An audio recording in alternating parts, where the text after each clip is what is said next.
आप सभी श्रोता मित्रों को हार्दिक नमस्कार। प्रस्तुत है आभा श्रीवास्तव जी द्वारा लिखित कहानी काली बकसिया। अम्मा के उस पुराने घर का अब कोई भी दावेदार नहीं रहा, तो हार कर रागिनी को ही उसे ठीक करवाने की जिम्मेदारी उठानी पड़ी। पहले सोचा कि उस घर को किराए पर उठा दें, किंतु जिस घर में उसके बचपन की एक एक याद बसी थी, उस घर में कोई दूसरा परिवार आकर बस जाए, ऐसा सोचकर उसकी आंखें भर आती थीं। 7 महीने की भाग दौड़ और मानसिक उथल पुथल के बाद अम्मा का घर ठीक ठाक हो गया। अपनी घर गृहस्थी उठाकर रागिनी अम्मा के घर में रहने आ गई। उन 7 महीनों में 2-2 जगह की भाग दौड़ करते हुए वो हाँफ उठी थी। कुछ दिन तो बड़ा ही अटपटा लगता रहा। पति और बच्चे भी पुराना माहौल छोड़कर नए घर में रहने की आदत डाल रहे थे, लेकिन सबसे अधिक तनाव रागिनी झेल रही थी। अम्मा की गृहस्थी की एक एक चीज़ जो उसकी बचपन की यादों से जुड़ी थी, उसको दुख देती थी, टीस देती थी। रोज ही सामान सहेजते समेटते हुए कोई न कोई वस्तु उसके हाथों में पड़ जाती और आंखों से गंगा जमुनी धार बहने लगती। अचार की बरनियाँ, मसाले की शीशियाँ, अम्मा के कपड़े जिनको सूंघ कर अभी भी अम्मा की महक आ जाती थी, हिसाब की डायरी, अलमारियाँ, हर जगह उनकी याद बसी थी। वह तो जीते जी रुपए पैसे और गहनों का हिसाब कर गई थी। सब उनकी गृहस्थी में उनका बरता हुआ सामान ही शेष रह गया था। मोहवश रागिनी उसको हटाने का साहस ही नहीं कर पा रही थी। इसी उठापटक के बीच रागिनी को एक पुरानी, बहुत ही पुरानी काली बकसिया मिली। शायद ब्याह से पहले भी रागिनी ने उसे देखा नहीं था। हुआ कुछ यूं कि आंगन पार वाले कमरे में एक छोटी अलमारी हमेशा ही बंद रहती थी। अम्मा ने ही कभी रागिनी को बताया था कि अपने ब्याह से पहले कांति बुआ इसी अलमारी में अपना सामान रखा करती थी। उन्हीं का कुछ सामान अब तक उसमें रखा हुआ है। जहाँ तक रागिनी को याद पड़ता है, ब्याह के बाद कांति बुआ एकाध बार ही मायके आई होंगी। तब ना तो वो अपना कुछ सामान ले गईं और ना ही कि कभी किसी ने उस अलमारी को ही खोला। अब इतने बरस बाद कांति बुआ अपना सामान क्या ले जाएंगी? रागिनी ने सोचा, पता नहीं अलमारी का क्या होगा, मैं ही खाली करती हूँ, बच्चों का सामान ही रख दूंगी। सोचते हुए उसने अलमारी पर लगा मोटा ताला हथौड़ी मारकर तोड़ दिया। अधिक सामान नहीं था अलमारी में। कुछ साड़ियाँ, कुछ चूड़ीदार कुर्ते, कुछ पुराने से नकली पर सुंदर से कर्णफूल, हार, चूड़ियाँ, 2 जोड़ी चप्पलें, यही सब अटर शटर। और हाँ, एक बहुत छोटी काली नक्काशीदार लकड़ी की बकसिया। रागिनी ने कपड़ों की परतें खोलकर देखी। गल चुके थे। चप्पलें भी किसी काम की न थीं। गहनों के डिज़ाइन अवश्य सुंदर थे। उसने सोचा, चलो कभी सुनार को देकर इस डिज़ाइन के असली गहने बनवा लूँगी। लेकिन इस काली बकसिया में क्या होगा? रागिनी ने उसे खोलकर देखा। एक डायरी, रेशमी फीते से बंधे हुए कुछ पत्र, कुछ सूखे हुए फूल रखे थे उसमें। एकाएक कुछ सशंकित हो उठी रागिनी। अखबारी लिफाफे तक पर लिखा पढ़ लेने की आदत थी उसे। फिर यहाँ तो आंखों के सामने ही डायरी और पत्र बिखरे थे, जो मानो उसे पढ़ने के लिए आमंत्रित कर रहे थे। रागिनी ने घड़ी देखी, दिन के 12 बज रहे थे। बच्चे 2:30 बजे तक आते थे। अभी पूरे 2.5 घंटे थे उसके पास। यह राज वो किसी के साथ बांटना नहीं चाहती थी। क्या था उन पत्रों में, डायरी में? कांपते हाथों से उसने पहला पत्र खोला। किसी अकील का पत्र था, कांति बुआ के नाम। दूसरा पत्र, तीसरा पत्र, चौथा पत्र। रागिनी की सांसें तेज हो रही थीं। वे प्रेम पत्र थे। रागिनी जान रही थी किसी दूसरे के प्रेम पत्र पढ़ना पाप है, लेकिन क्या करती? जो पत्र दादी ने नहीं पढ़े, अम्मा ने नहीं पढ़े, उन्हें रागिनी पढ़ रही थी। कुछ खास नहीं था उन पत्रों में। जो 19-20 बरस के लड़के लड़कियां सोचते और महसूस करते हैं, वही सब लिखा था। तुम भले ही किसी दूसरे की हो जाओ कांति, मैं तुम्हारी रुखसती तक तुम्हारा इंतज़ार करूँगा। इस जन्म में ना सही, शायद हम अगले जन्म में मिल सकेंगे। इसके बाद रागिनी से पढ़ा नहीं गया। उसने उन पत्रों को वैसे ही रेशमी फीते से बांध दिया जैसे वे कभी खुले ही ना हों। आहिस्ता से डायरी खोली तो उसमें से एक सूखा मुरझाया गुलाब का फूल गिर पड़ा। अंदर के पन्नों पर अलग अलग तारीख के साथ अलग अलग दिनों का विवरण लिखा था। रागिनी ने तारीख और सन देखा। सन 1996 की कोई तारीख।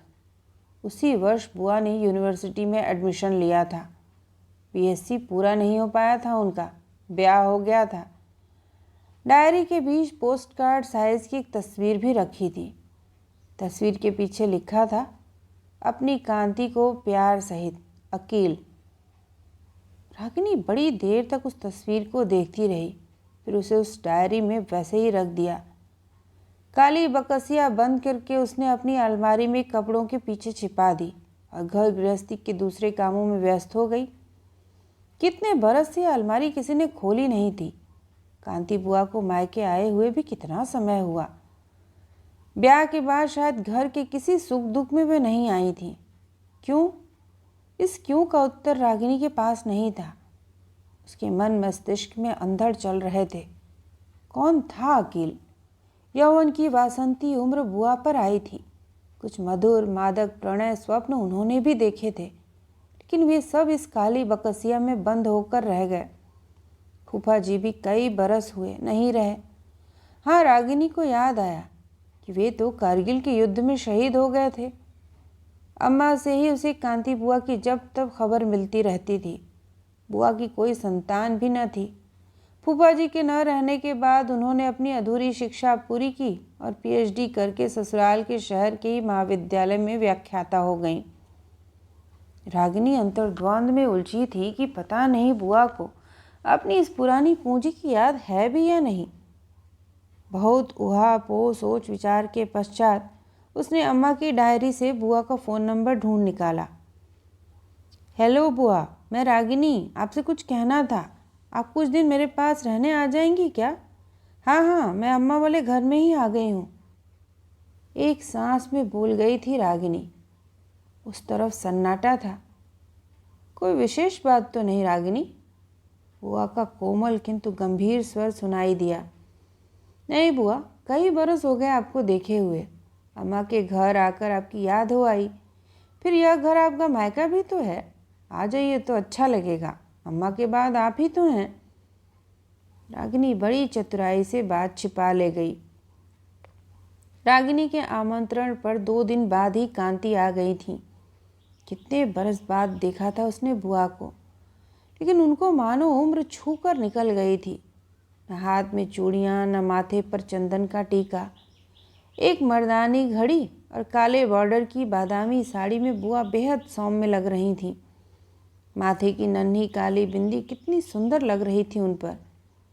एक मधुर शांत स्निग्ध चितवन और संयमित सी मुस्कान।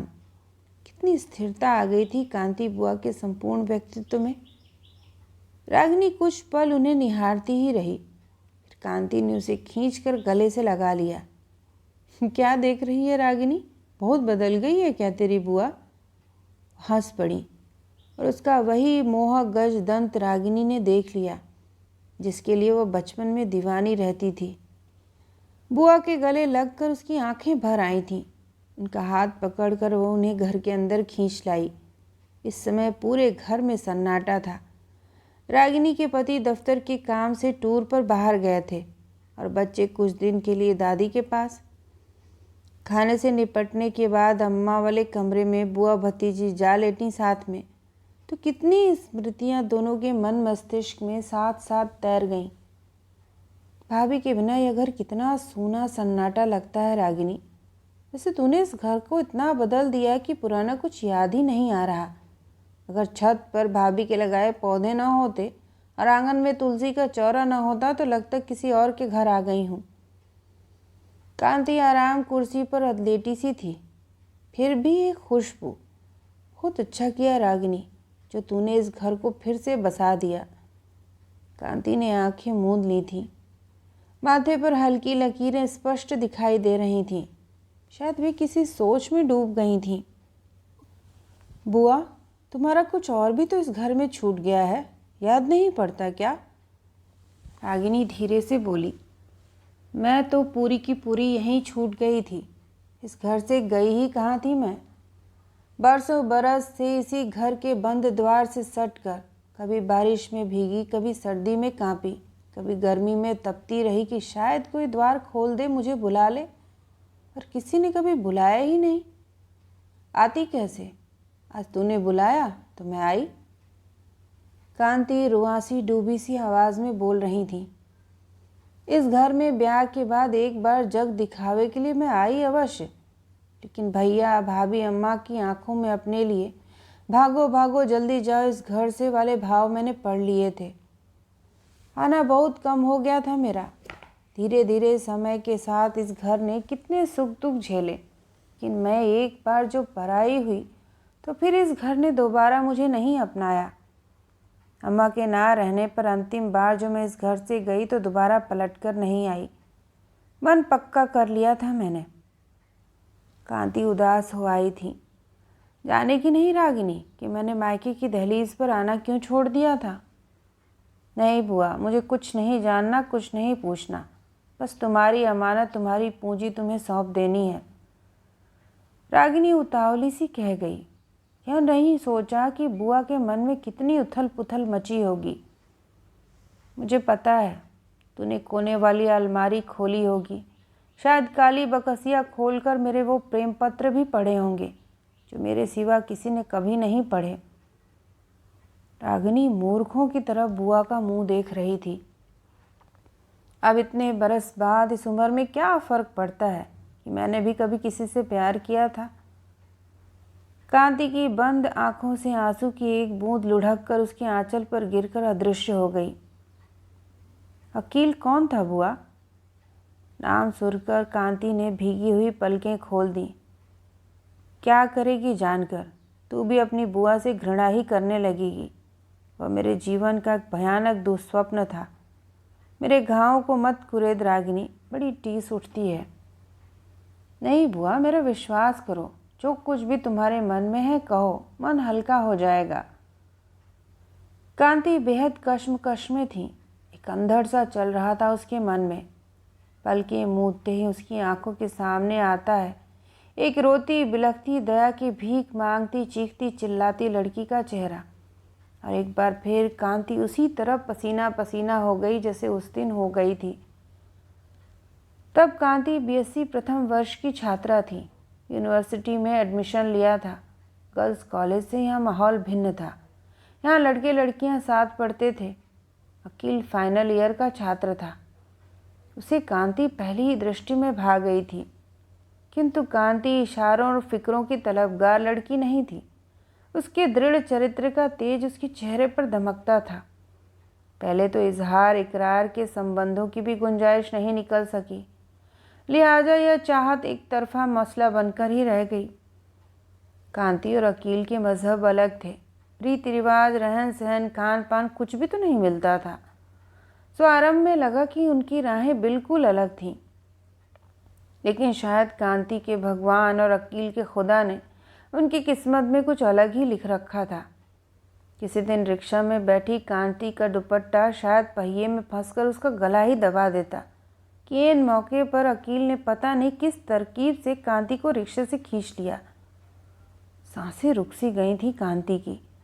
रिक्शे वाले को पैसे देकर विदा किया अकील ने और घबराई हांफती कांति के लिए भागकर मौसमी का जूस ले आया।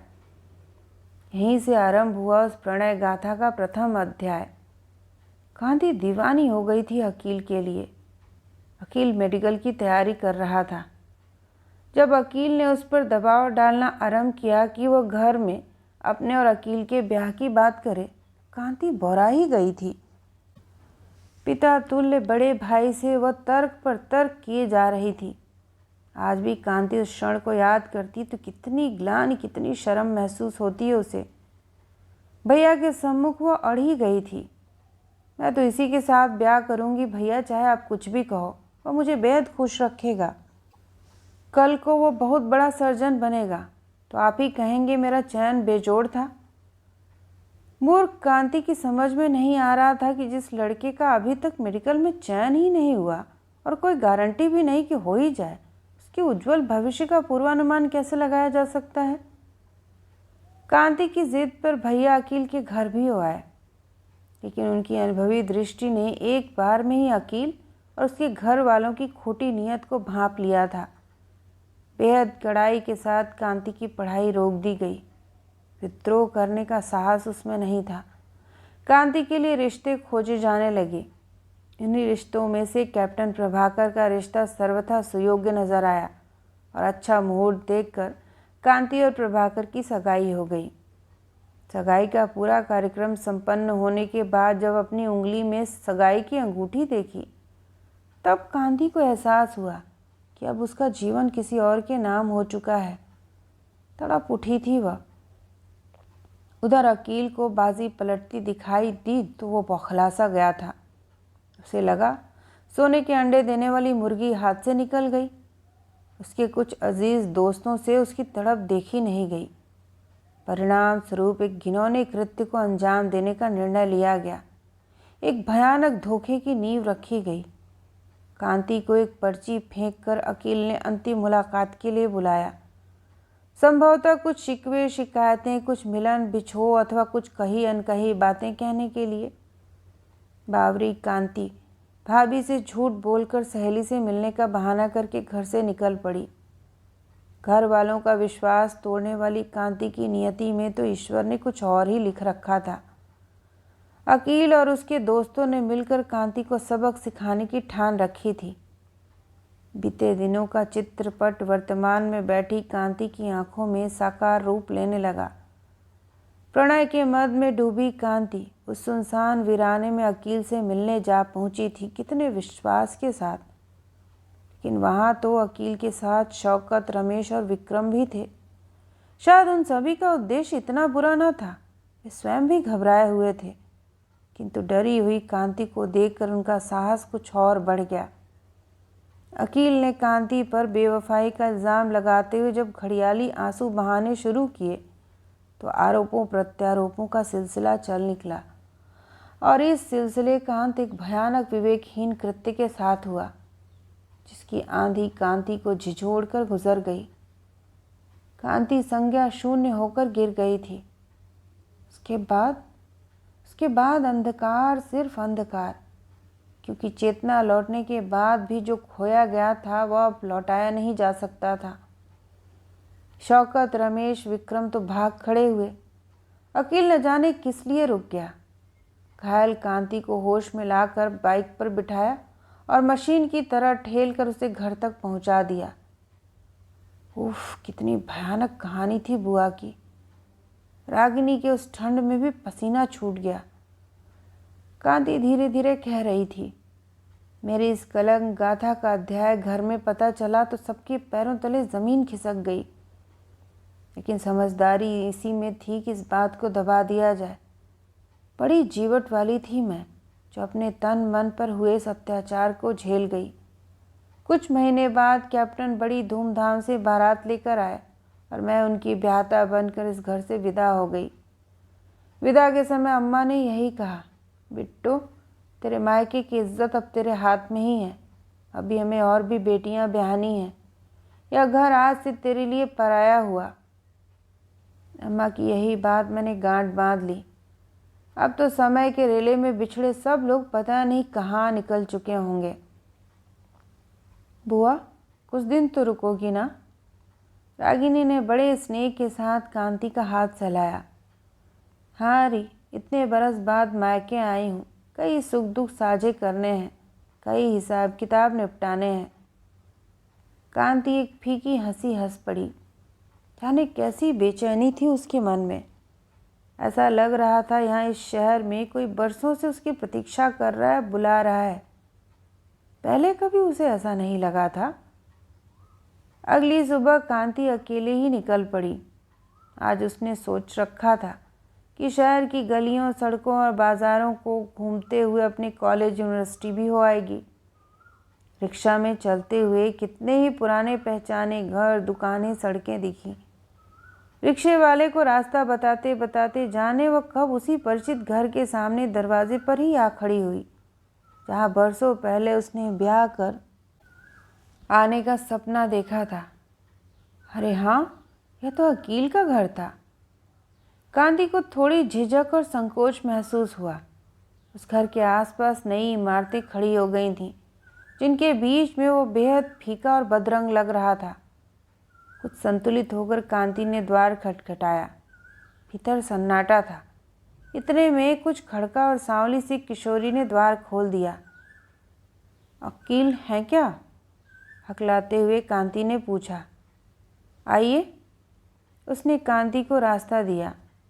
दीवारों से झरते चूने से अपनी साड़ी बचाते हुए वो भीतर आ गई। अंदर एक पुरानी सी व्हील चेयर रखी थी और उसी के बगल में एक झिलंगी सी खटिया पर एक पुरुष लेटा हुआ था, जो कांति को देखकर उठने का उपक्रम करने लगा। कांति सुन्न सी हो गई थी। ओह, यह तो अकील है। कभी इसी इंसान के प्यार में दीवानी होकर वो डोली थी और इसी ने उसका सत्यानाश किया था। कांति के अधर व्यंग से टेढ़े हो गए। वह अपने प्रभु का न्याय देख रही थी।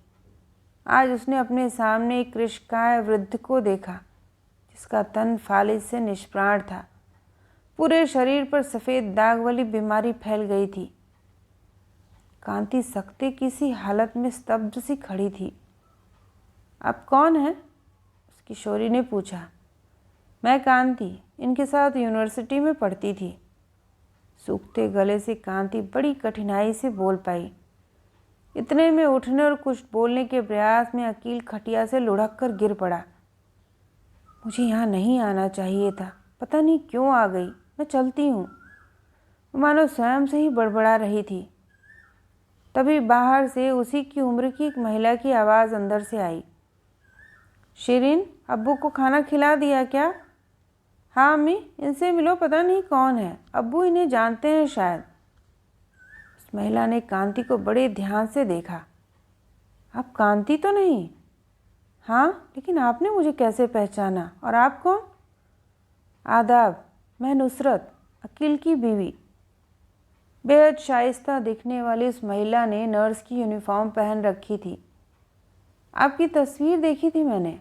अकील मुझे आपके बारे में सभी कुछ बता चुके हैं। सभी कुछ? कांति के कान गर्म हो गए। अकील लटपटाती जबान से बार बार बोलने का प्रयास कर रहा था, उठना चाह रहा था। उसकी ऐसी असहाय अवस्था थी कि कांति का मन दहल उठा। नुसरत कांति को बाहर बरामदे में ले आई। कांति जी, आप शायद ऊपर वाले की मर्जी से ही यहाँ आई हैं। हम लोग ना जाने कब से आपका ही इंतज़ार कर रहे हैं। पछतावे की आग में मेरे शौहर तिल तिल कर मर रहे हैं। मेरा इंतज़ार मगर किस लिए? आप पर क्या बीती होगी उस वक्त शायद मैं महसूस ही ना कर पाऊंगी, लेकिन इतना ज़रूर कहूँगी कि अगर आप उन्हें माफ़ कर देंगी तो शायद ऊपर वाला उनके शरीर की इस भयानक तकलीफ़ से उनको निजात दिला देगा। कांति काँप उठी थी। कैसी औरत है यह? खुदा से अपने शौहर को उठा लेने की दुआ कर रही है। जो तकलीफ़ अकील झेल रहे हैं उससे बेहतर है खुदा उन्हें उठा ले। शायद यह आपकी बद्दुआ का असर है जिसकी मार हम पर पड़ी। खुदा के वास्ते उन्हें माफ़ कर दीजिए। नुसरत रो रही थी। मैंने तो किसी को कोई बद्दुआ नहीं दी। कांति बदहवासी की हालत में उस घर से बाहर निकल आई। कैसे घर पहुंची उसे याद नहीं। घर लौटकर वह तीव्र ज्वर की चपेट में आ गई। ज्वर की बेहोशी में भी वह बड़बड़ाती ही रही। 4 दिन बाद जब ज्वर हल्का हुआ और उसने आंखें खोली, देखा रागिनी उसके सिरहाने बैठी थी। बुआ, क्या हुआ था तुमको? कहाँ गई थी? किसकी बद्दुआ की बात कर रही थी? वह परेशान थी। कुछ नहीं रागिनी, मैं ठीक हूँ। ज़रा काली बकसिया तो लाना। बुआ, तनिक सब्र करो, ठीक हो जाना तब साथ लेती जाना। रागिनी हंसकर बोल उठी। नहीं री, ले जाना नहीं है, उसे हटा देना है घर से। मनहूस चीज़ें बाल बच्चों वाले घर में नहीं रखी जाती। उसी शाम रागिनी और कांति गोमती किनारे गए। सारे खत, अकील की तस्वीर, डायरी और सूखे फूलों को कांति ने अपने हाथों से फूंक दिया। काली बकसिया गोमती में बहाने चली तो रागिनी मचल गई। बुआ, इसकी बनावट कितनी सुंदर है, यह तो अपने घर की है, मत बहाओ इसे। नहीं, अपवित्र वस्तु को इतने बरस संजोकर रखा इसने, तो यह भी उतनी ही मनहूस हो गई ना। कहते हुए कांति ने उस बकसिया को उछाल दिया वो बीज धार में गहरे जा गिरी। लौटते हुए कांति का मन बेहद शांत था। यह सच था कि वह अकील को कभी क्षमा नहीं कर सकती थी, लेकिन उसने अकील को कभी बद्दुआ भी नहीं दी थी। आज इतने बरसों बाद अकील को देखकर कांति को लगा कि यह वही अकील है, लेकिन फिर भी यह वह अकील नहीं था। आज की कांति ने कल के अकील के सारे गुनाह बख्श दिए थे। पता नहीं अकील को उसकी तकलीफ से कब छुटकारा मिलेगा, किंतु कांति ने तो उसे माफ़ कर दिया था। तो यह थी आभा श्रीवास्तव जी द्वारा लिखित कहानी काली बकसिया। सुनने के लिए आप सभी का धन्यवाद।